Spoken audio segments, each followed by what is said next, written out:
It is. A few weeks back, we showed you this undercover video of thieves stealing siding from homes and stealing chain link fence in broad daylight. Now we're undercover again, exposing a large-scale operation. And as a result of our call to police, this time some folks are headed to the pokey. I'm going to roll you over, okay?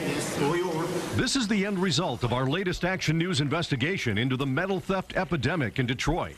A six-pack of metal scrappers under arrest, matching stainless steel bracelets, Watch your head.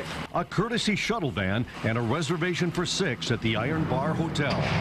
4 trucks and vans impounded by police, along with cutting torches and heavy chains. Tools of the trade they were using to dismantle this huge city-owned building. It stretches for several blocks. The destruction is mind-blowing.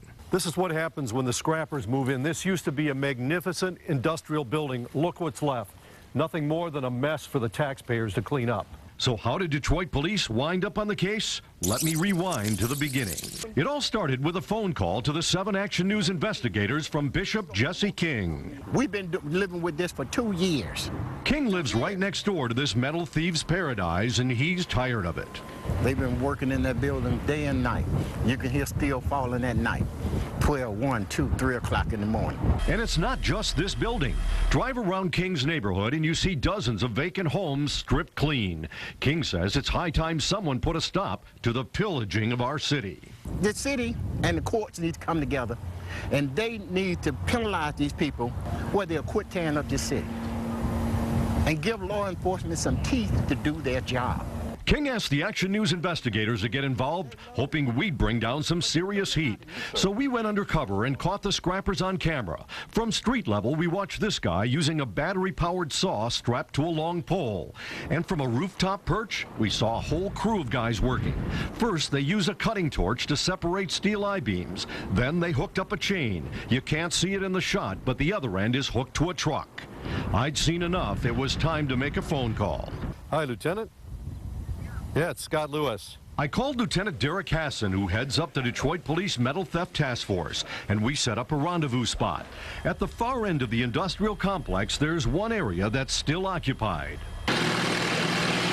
It's home to a thriving millwright company that builds fixtures and cabinets for restaurants and shopping malls. Like Bishop King, these folks are at wit's end, and they say repeated calls to City Hall have gotten them nowhere. You know, out that game where you call one person, they say, oh, it's not my department, call another person, it's not my department, call, and then you end up with a full circle all the way around, and then we get nowhere. You know, we pay our taxes to the city too, and we pay a lot of money to the city in taxes, and so we expect a fair return.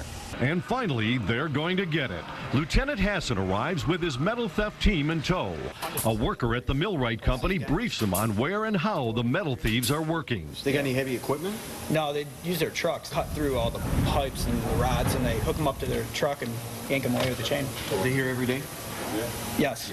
Hassan heads up to the roof with binoculars in hand. Once he gets the lay of the land and hears the scrappers at work, he and his officers move in to make their arrests. Are you surprised by all the damage these guys are doing? Oh, very surprised. I mean, look at it back here. I mean, it's a wreck. One of the arrested scrappers tries to justify what they've done. And I got 4 babies at home, man, and not working. It's hard, man, and you know. But they won't get much sympathy from folks like Bishop King, who have seen their neighborhood turn into a festering eyesore. They said, well, they don't have jobs. A lot of them haven't tried to get jobs. You know, keep on working, keep on doing something, and try to get yourself in a position to get a job. The day we caught the metal scrappers on tape, they were paid $650 cash for a single load of steel at an East Side scrapyard. All 6 of the men arrested are facing felony charges.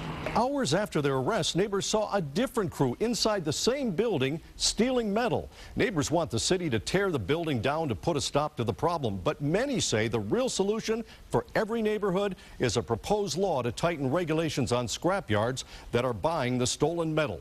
For more information on this legislation, go to WXYZ.com. Scott Lewis, 7 Action News.